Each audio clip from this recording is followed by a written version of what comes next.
Well, welcome to the Get Fit with Jodelle show. I am Jodelle as usual, and Dr. Peat has honored us with his presence on the podcast yet again.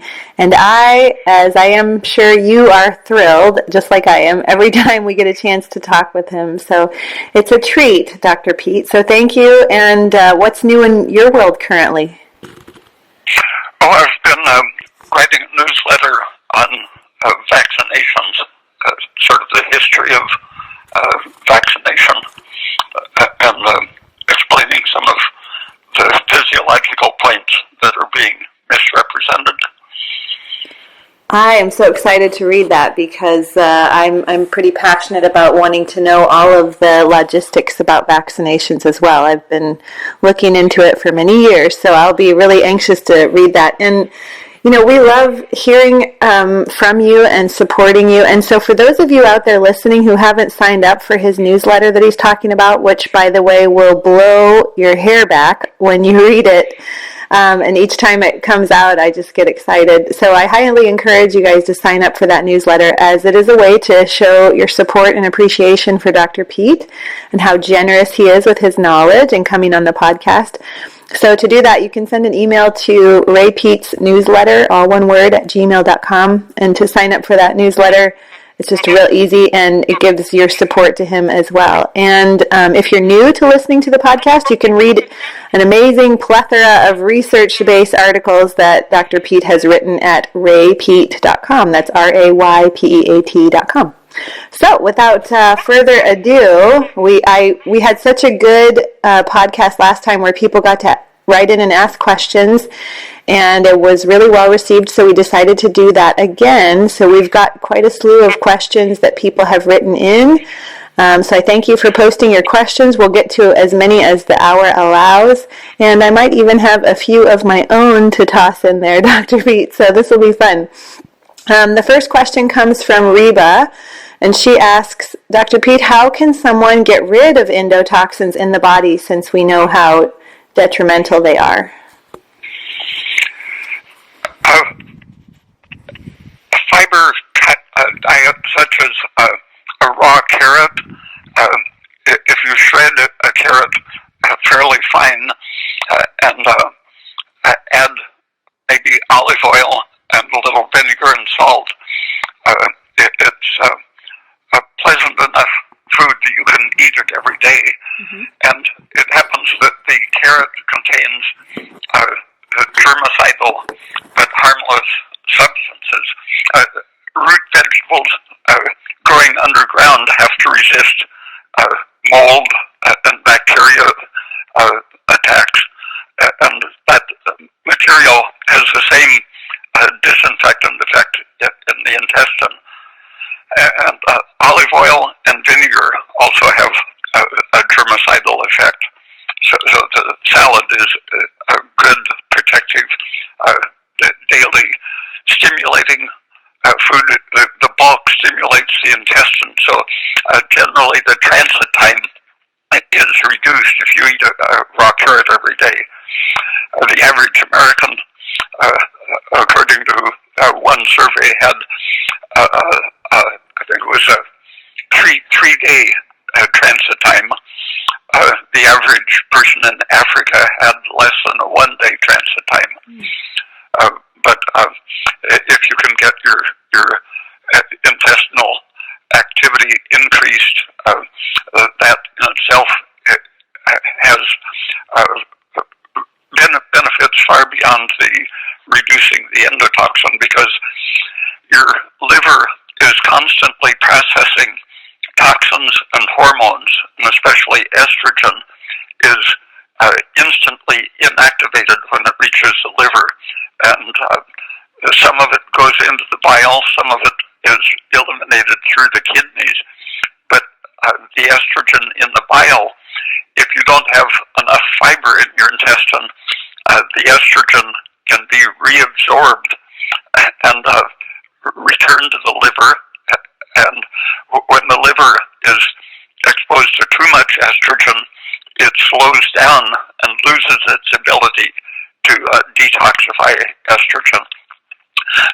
So having a good flow of fiber through your intestine not only suppresses the endotoxin, but it binds the bile and the estrogen content of the bile, preventing its reabsorption. So any kind of fiber has that anti-estrogen effect, but raw carrot is a very safe one. So when you said salad, you're talking the raw carrot salad, not necessarily a dark leafy green salad, right?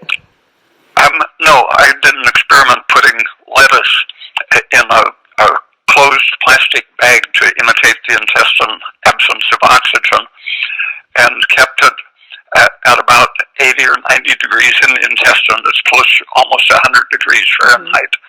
But even keeping it around 90 degrees, after 2 or 3 days, the lettuce was just horribly rotten, supported a terrible bacterial growth, and was stinky and foul smelling. And since we don't have enzymes to break down cellulose, that same kind of process happens when you eat a raw leafy material such as lettuce. Yeah, so stick to just the raw carrot salad if you really want to remove those endotoxins, right? But you can get fairly safe fibers in other ways. For example, well-cooked oat bran is a pretty functional alternative, although research in Australia found that chronic use of oat bran itself has some estrogenic and carcinogenic effects on the intestine.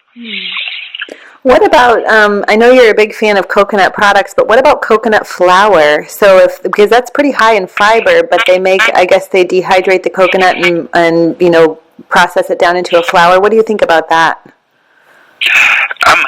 In studies in pigs, it didn't work so well. Okay. It supports either bacterial or fungal growth. Okay. That's interesting, since most other coconut products we can trust in because they actually help it mitigate some of the fungus and yeast in the colon, right? The coconut oil, if it's well refined and clean, is a good fungicide. Okay, great. Well, she also had another question. She said, what does Dr. Peat think about bone broth, specifically chicken broth? Oh, that's one of my favorites.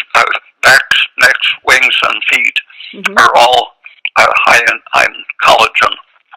And if you cook them thoroughly and then let it stand and skim off the fat, then that's very good high gelatin food. Okay, I've done the wings and the neck. I've never done the feet, so now I'm going to do the feet. You have to be careful getting them from a farmer that you know, because a big processor is likely to have processed the chickens with antiseptics, and sometimes the feet soak up a lot of the antiseptic. That would be true, yes. That seems about right, considering our society nowadays and what they do to our meat system. So, so Ben asks, what about weight training for bone density? He mentioned that you said that weight training, various moves are efficient, but do we need to do regular weight training for bone density, or is there something else we can do? The diet really is the main thing, keeping your stress levels low and your activity comfortable. Doesn't have to be anything special, because the stress involves several things that interfere with bone repair and renewal. Even deficiency of salt, a low salt diet can create stress that harms the bone. And so old people being told to keep their salt down for blood pressure control, that's adding to their stress, increasing adrenaline, bringing up the parathyroid hormone that goes down the bone. Keeping a very, very high ratio of calcium to phosphate in your diet is helpful because that helps to suppress the parathyroid hormone. And parathyroid hormone blocks the use of oxygen in all of your tissues, and that leads to the production of lactic acid in the bone, which dissolves the bone and it contributes in the long run to osteoporosis. But that same bone destroying effect lowers the energy production in all of our cells. So a high calcium intake increases our metabolic rate and efficient oxidative metabolism all through the body, not just the bone. Would you also say that these individuals, or all of us, would want to be outside in the sun? Will that help with bone density as well?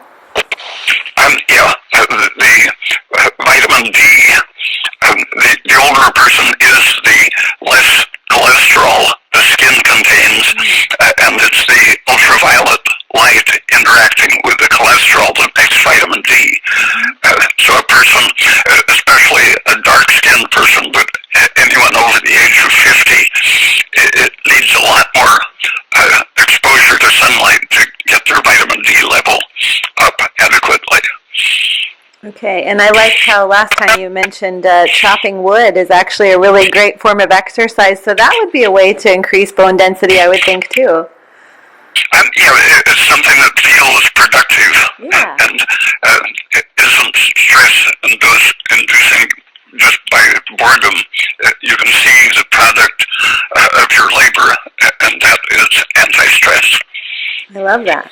Okay, so Sergey asks, I'd very much like to know how Dr. Peat would recommend to deal with insulin resistance and early type 2 diabetes. Should one be afraid of elevated blood glucose after saying goodbye to low carb or keto? No, the chronic stress elevates the free fatty acids in the blood. Women in particular have the problem of chronically high free fatty acids because estrogen causes a great activation of the growth hormone, which is a major producer of free fatty acids. And it's free fatty acids in general, and especially unsaturated free fatty acids, that interfere with the use of glucose. So keeping your fat intake low is somewhat helpful, but anything that lowers stress, lowers estrogen, is going to increase your insulin sensitivity, increase your ability to use glucose. Everything that lowers stress tends to lower estrogen and improve your ability to use oxygen productively, converting sugar to carbon dioxide. When you're stressed or high estrogen or have too much free fatty acid in the blood, any sugar that's present tends to produce lactic acid instead of carbon dioxide. And lactic acid itself has many toxic degenerative effects. So I've heard a lot of people who went keto for a vast amount of time are now saying that they're having insulin resistance, and even some have been diagnosed as type 2 diabetic. So it sounds like the stress of going into ketosis is part of the problem that's creating almost this diabetic effect on these individuals. Yeah, the ketogenic diet is always stress promoting, and that means it's diabetogenic to some extent. It isn't really the diet that produces ketosis. It isn't strictly generating ketones. The hydroxybutyrate is included as a ketone, but it's actually an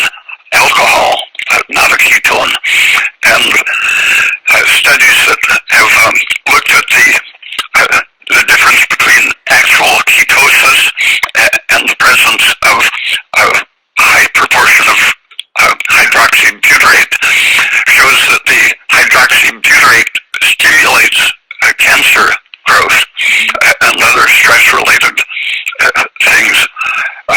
So if you had an artificial source of ketones that were real ketones, that would probably be very beneficial. But when you generate them yourself, you're under stress and you're creating a cancer-promoting, degenerative type of situation. Mm-hmm.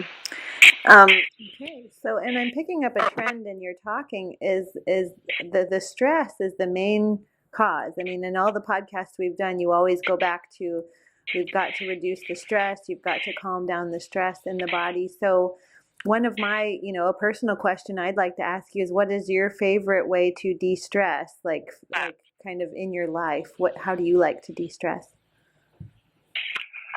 Oh, playing a musical instrument, mm-hmm. or painting, mm-hmm. or just doing anything interesting. Yeah. If there's wood to chop, that's a good activity.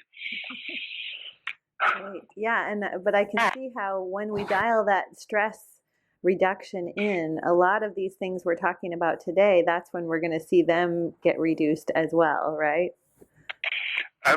Yeah, the culture is designed pretty much to keep people under maximum stress. Yes. Sort of like idle hens are likely to get in trouble, and so the economy is designed to keep everyone under maximum stress so that they don't get in trouble. But actually, it doesn't work that way. Yeah, they're not getting in trouble in society. They're getting in trouble in their health. And so what's wrong with just, taking a blanket outside on the grass and laying on it and looking at and watching the clouds go by? I don't think there's anything wrong with that, but we just don't take the time to do that. Yeah, when the weather's good. Okay, moving on. Got a little sidetracked there because I love hearing your thoughts on stress. But a YouTube listener writes, that this was an anonymous person, said, please address how this all applies, this being the stress mitigation. And actually, they were talking within regards to adrenal insufficiency, someone who does not produce enough cortisol. He says, all I hear on different podcasts is that cortisol is evil and must be reduced, but a certain amount of cortisol is necessary for our bodies, isn't it? And without any cortisol, we would die. So can you address those who have low cortisol and how to balance that in a right ratio? Yeah, out of thousands of people that I've seen their blood tests, I've only seen one or two that actually were deficient in cortisol. Hundreds of them diagnosed as having an adrenal deficiency of some sort, but when you look at their blood tests, they're doing fine on cortisol. But the adrenals use cholesterol to turn into pregnenolone and then into DHEA and progesterone and cortisol and aldosterone. The cortisol and aldosterone are increased by almost any stress, and only a very small fraction of your pregnenolone or cholesterol or progesterone makes it into cortisol. So there has to be a great deficiency of cholesterol, pregnenolone, and progesterone before you experience an actual deficiency of cholesterol. And by the time you reach a real deficiency of cortisol, you're experiencing a whole range of symptoms and problems, from the low pregnenolone and low progesterone. You can tolerate lots of stress-induced cortisol if it's backed up with plenty of pregnenolone, progesterone, and DHEA. so a person that doesn't have to worry about their stress if they have lots of these anti-stress buffer hormones. Would that be something that they would want to look into supplementing if considering taking like a pregnenolone supplement if they find that they have very low cortisol? Yeah, it will. In experiments on rats 60 years ago, they looked at the hormone level of all of the rats they were experimenting with, and some of them were under stress from the handling and such, and they had higher than average cortisol. And then they gave them all the equivalent for a person would be a cup full of powdered pregnenolone that filled their stomachs. I think it was 10-gram dose per rat, just a gigantic dose so that they couldn't eat anything for a few hours. But there were no changes in their steroid hormones except the ones who were under stress to start with. It brought their cortisol down to normal. So you can't push upstream in the adrenals. Mm-hmm. The more pregnenolone or progesterone you take, the more normal you become. It's the endpoint hormones that are produced normally only in extreme situations, like aldosterone, estrogen, and cortisol. These are dealing with specific problems. If you supplement those beyond what the body would be making, then you have potential problems with all of them. Okay.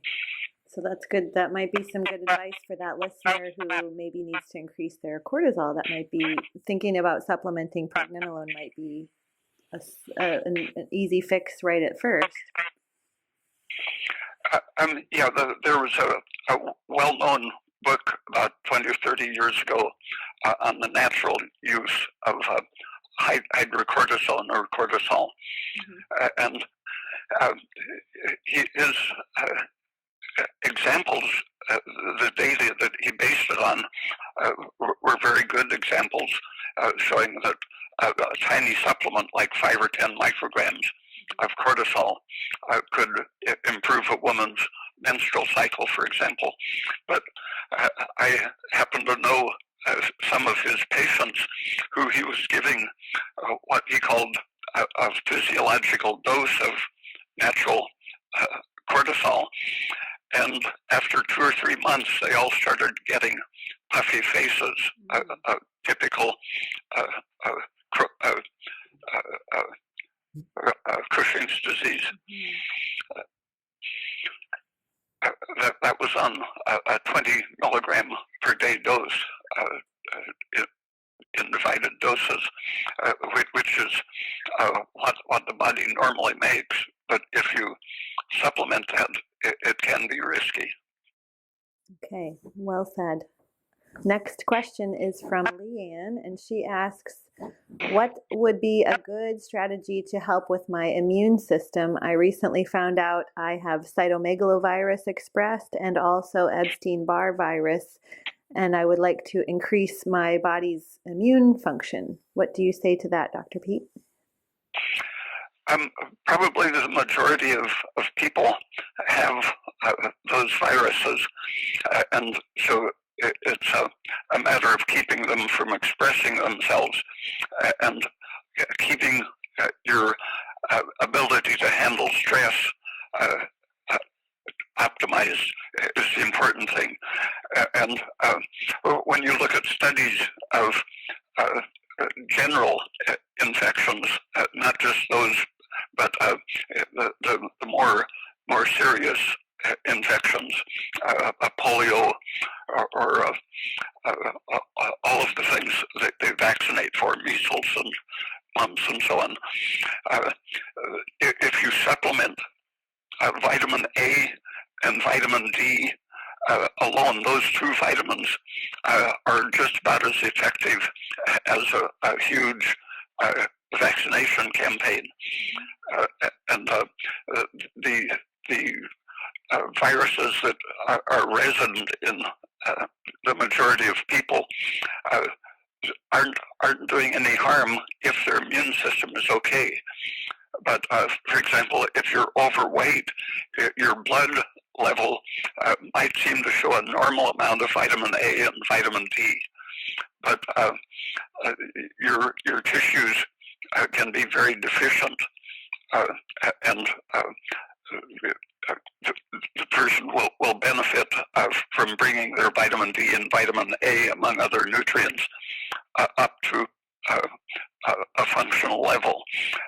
With vitamin D, a serum level of 50 or 60 nanograms per milliliter corresponds to a low rate of diabetes, various infections, flu infections practically disappear when a person keeps their blood level at least at 50 nanograms per milliliter. I was just, actually, I did a podcast with Georgie Dinkoff earlier today, and we were talking about vitamin D, and I was mentioning how I was recently in Hawaii, and I noticed that after talking to a couple of my friends that live there, they don't have a cold and flu season, and I wonder if that is part of the reason why, they get vitamin D every day from ample sun in Hawaii, and I wonder if just keeping their levels up is keeping the whole state from having a cold and flu season. Yeah, I've known several people who used to have maybe 5 episodes every fall and winter of colds or flu. When they started taking vitamin D, not another episode, from multiple cases every year to none in several years. It makes sense. It's, so we need sun for a reason. And so even if we can't get it there, we can supplement the sun. And so that sounds like it's pretty important. As far as like other immune boosters, what do you think about colostrum? That probably is helpful in emergency situation, but I don't think you need it. Magnesium is another nutrient that many people are deficient in. If your diet has too much phosphate, you just can't get enough calcium and magnesium to balance it. And if your thyroid is low, your cells don't retain magnesium, and the magnesium deficiency opens up your immune system to flare-ups of these endogenous viruses, herpes, Epstein-Barr, and so on. And what about your thoughts on like Monolaurin, which is like from lauric acid, like from coconut oil? I know people use that as kind of an immune system booster. The guy who was popularizing that about 10 or 15 years ago asked me to join in the campaign to promote it, but I asked him if there had been any safety studies of it, and he got huffy and said I was anti-scientific, but I've looked for safety studies, and I'm not convinced those things in any of the lipid things that are germicidal. They can also be disturbing to our digestive system. Okay, good to know, because you hear people talk about that and you'll read reviews on certain things and you just don't know until you talk to somebody who knows, like you. So that's good. When we eat a fat like butter or coconut oil, it is in the triglyceride form, and our digestive system is very well equipped to handle quite a bit of that natural triglyceride fat, and it breaks the particles up into tiny chylomicron particles, and those will pass into the lymphatic system. The chylomicrons are formed only when you have the right amount of the right type of triglycerides. And if you put other emulsifying things or very abnormal lipids, it can disrupt our ability to make chylomicrons. And since the chylomicrons are the major pathway for absorbing vitamins A, K, D, and E, if you just disturb the chylomicrons for too long, then you can get deficient in the fatty vitamins. Okay. Next question comes from another anonymous person, and they said, with kidney issues such as frequent urination and seeming to dump all my minerals daily with frequent bouts of urination, what do you suggest to calm down the kidneys and also help them to function more optimally?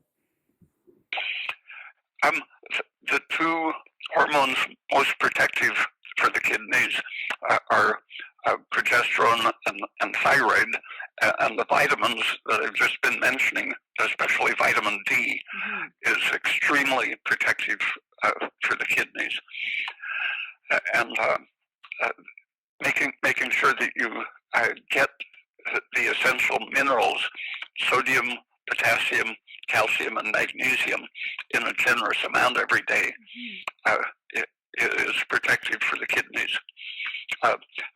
Drinking too much water rather than milk or juices, the water can, as she said, wash the minerals out of you just by not providing. It fills up your stomach and satisfies your thirst, but it doesn't provide any nutrients. So it's better only to drink water when you're thirsty. Milk, juice, and coffee are accompanied by some essential nutrients in each one. Okay, and are you a fan of coconut water? Oh, if you open up a fresh green coconut, it's very nice. But I don't trust any of it commercially sold, because I've seen some of it containing a preservative. But I imagine if you're sure it doesn't have a preservative and it's just pasteurized and bottled, then it's probably good. Okay, very good.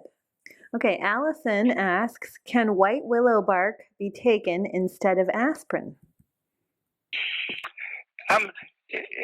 It works for some people, but it does have other ingredients. So the tannin type substance in any herb can be irritating to the intestine. So it's pretty much a personal matter whether it works for you. Okay.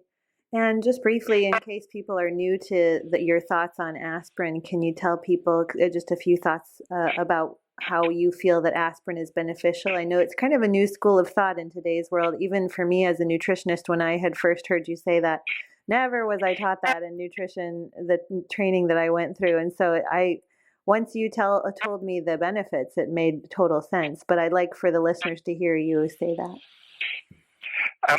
It has many functions, anti-inflammatory functions, but the thing that has been studied most is blocking the production of prostaglandins. And those are formed from any inflammation tends to trigger the formation of these short-acting hormones, but all of them have some very harmful side effects besides what they primarily do. Most of them are simply amplifiers of the inflammation, and they're produced in the brain, in every organ, heart, and so on, in response to a minor trigger of inflammation. So they're produced in proportion to the amount of polyunsaturated fat incorporated into all of these tissues.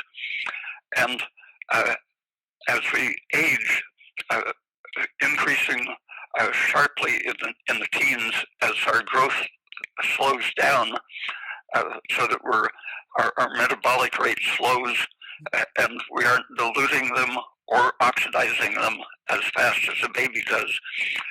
From about the age of 20, we very efficiently keep adding polyunsaturated fatty acids into our tissue structures, so that from the age of 20 to 40, we're probably doubling the amount of PUFA in our tissues, and PUFA is what converts to prostaglandins in the event of inflammation. So a fetus or a newborn baby heals an injury without scars, and all through childhood, injuries heal very, very quickly and with relatively little inflammation.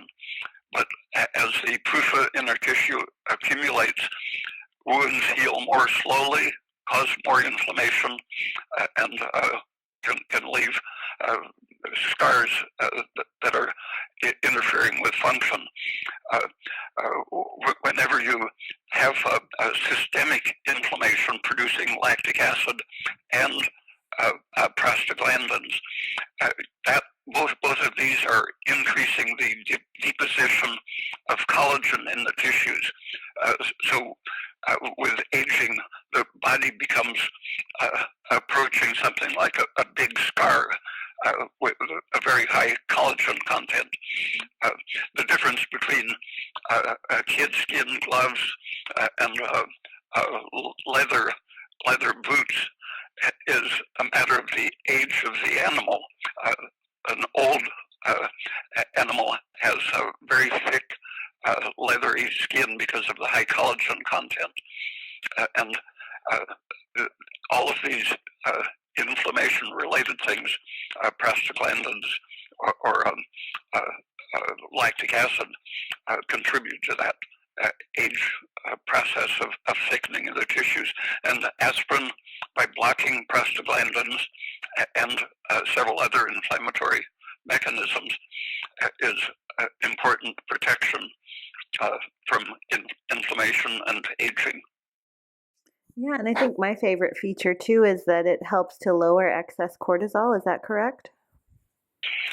Yeah, it lowers the pituitary ACTH production, and ACTH also brings up the adrenal aldosterone, which is contributes to the collagen production of aging and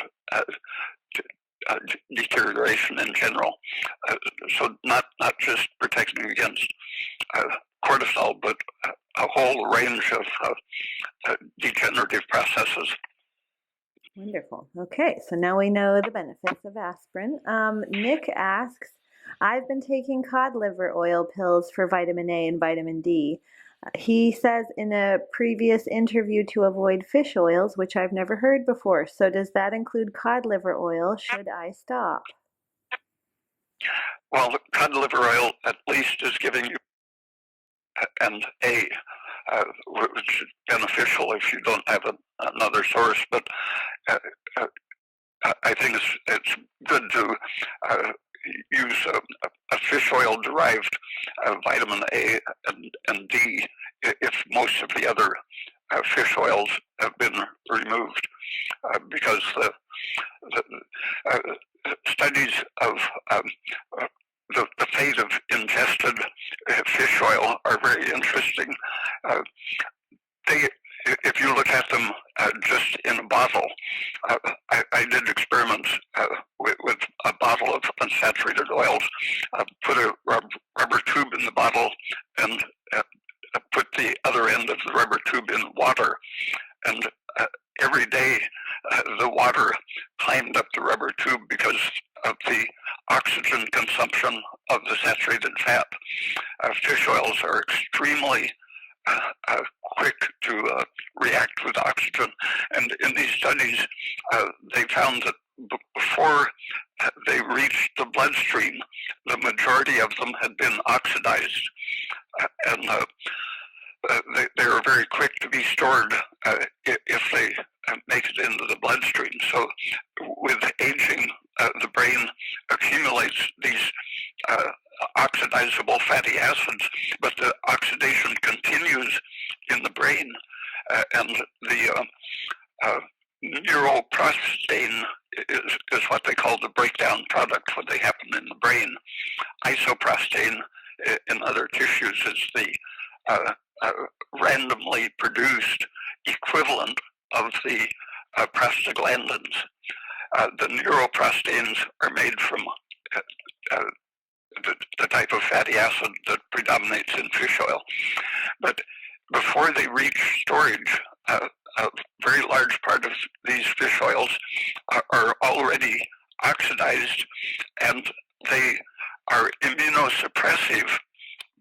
A toxic effect on the immune system can temporarily reduce inflammation by damaging the cells that would react to harm. So for about 6 months, they are anti-inflammatory by blocking some of the immediate inflammatory reactions of the immune system. But after that, the immune deficiency starts showing up, and the animals experimented on with fish oils then became more susceptible to all kinds of infections.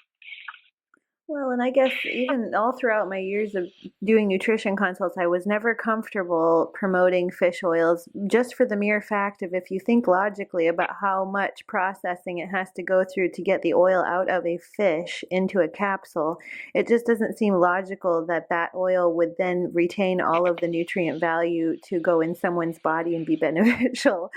So I just really struggled with promoting that. I just told people, eat fish and get your fish naturally. Historically, it was made a very good varnish because it oxidizes so thoroughly. And if you imagine that happening in your body, you don't want varnished blood vessels. Right. So if you have any leftover fish oil at home, just start using it as varnish for your furniture at home. Don't ingest it. Yes, I agree. Okay, so Victoria asks, can women who are vegans or vegetarians successfully follow Dr. Peat's nutritional guidelines and maintain a healthy menstrual cycle? It happens that the only non-animal proteins that are really adequate for human needs are potatoes and mushrooms. And you can thrive as far as protein goes with either potatoes or mushrooms. And mushrooms happen to generally have more of the trace minerals than potatoes. So you can get your iron from the mushrooms and all of the other nutrients except B12 and vitamin A from potatoes.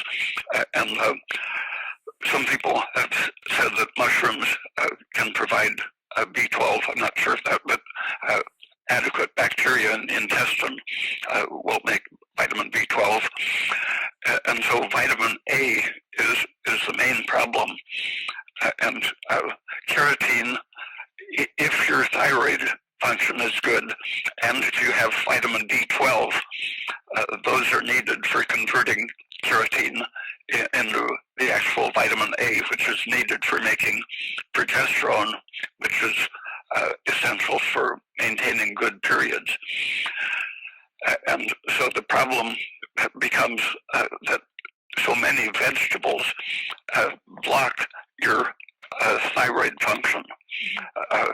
As long as you can keep your thyroid functioning and have vitamin B12, then you can convert keratin adequately to vitamin A to make your hormones. Mm-hmm. And as far as for vegans or vegetarians, would something like nutritional yeast, would that bring in some B vitamins since it is kind of high in B12? Oh yeah, but potatoes and mushrooms are very rich in all the B vitamins, all the nutrients except for iron and vitamin A. And sometimes B12 might be a limiting factor. And as far as like, are there foods, you hear people talk about yams and things like that promote estrogen, but do you think that there's actually foods that can naturally promote progesterone? Do you think that there's foods that can naturally promote more progesterone in the body? No, only things that provide energy, sodium, calcium, and sugar are necessary for making the thyroid that you need to make the progesterone. But there are no foods that directly go to the progesterone system. Okay, good to know. That's kind of my thoughts too. I was like, I wasn't really convinced of the whole yam thing being a promoter of progesterone. I didn't see how one food could be a promoter. No, the yam story, people were for a time trying to sell yams as a progesterone promoter, but the crude sterol in yams is actually estrogenic and very toxic. Russell Marker, who developed the production of progesterone from yams, at one point decided to try the raw yam powder to see what it would do. And next morning he said he looked like he'd been run over by a truck. It was all black and blue, and that meant it had broken so many blood vessels that he was bleeding internally. It's very dangerous stuff in the crude form. Yeah, okay, good to know. Elisa asks, what does Dr. Peat think of stevia? Oh, very sweet, but I'm not sure it's safe to use to try to regulate your blood pressure. In a pinch, it can lower blood pressure, but I don't think there's any real problem with hypertension if you're eating well and keeping your thyroid function all right. Hypothyroidism is almost always behind hypertension. Other nutritional deficiencies can sometimes do it. A magnesium deficiency or a vitamin D deficiency sometimes, but usually it's just a low thyroid problem. Yeah, and I remember reading there's a few studies linked to infertility with stevia, and it got my kind of wheels turning, thinking, well, maybe it's because these people are swapping out sugar for stevia, and good forms of sugar could be the reason why it would help just promote a system that's making more progesterone for fertility or other sex hormones. And so perhaps that would be the reason why they were infertile, is they kind of gave up on the good natural sugars. That could be. Okay, now we're towards the end. So I had one question I threw in here at the end, and it's kind of a personal one again. I like to learn about you. So I have a question for you. I would love to know, do you have a favorite quick and easy recipe that you love and that you would like to share with us? Oh, not one in particular, but I at different times make a lot of custards, or when I was confident that there were safe sources of powdered milk, I had a recipe for making pancakes with nothing but egg and powdered milk fried in butter, and they're very good, but you have to be sure that your powdered milk doesn't have an anti-caking agent in it, which can be toxic. But I'm experimenting with recipes using masa, nixtamalized corn, and that's a very safe and digestible way to use a cereal. The processing in lime eliminates most of the toxins and breaks down the protein and starch so that they're very digestible, non-toxic. So would that then be kind of like a grits almost? Yep, same idea. Hominy, grits, tamales, tortillas. Yeah. And so do you have kind of a recipe that you're working on now with the masa? I'm just trying out different ways of handling it. But the traditional, pretty much the Central Americans developed, I think, all of the best recipes. Quesadillas, for example. And how do you do your custard? I know you mentioned custard a minute ago. Just eggs, milk, and sugar, and vanilla. Okay, that sounds easy enough. I might have to try that. Yeah. Okay, well, that's the questions that we had on tap for today. So I thank you once again for your time and your careful consideration on all these and sharing your vast knowledge. So we appreciate you. And again, you guys that are listening, check out the newsletter. Ray Peat's newsletter at gmail.com is how you want to order that. And you can get it in your inbox, or you can get it in your mailbox. So you can go the nice way of actually reading a hard copy. So Dr. Peat, thank you once again. I appreciate you so much, and we'll do this again soon. Okay, thank you. All right, have a wonderful afternoon. Mm-hmm. Bye-bye. Bye.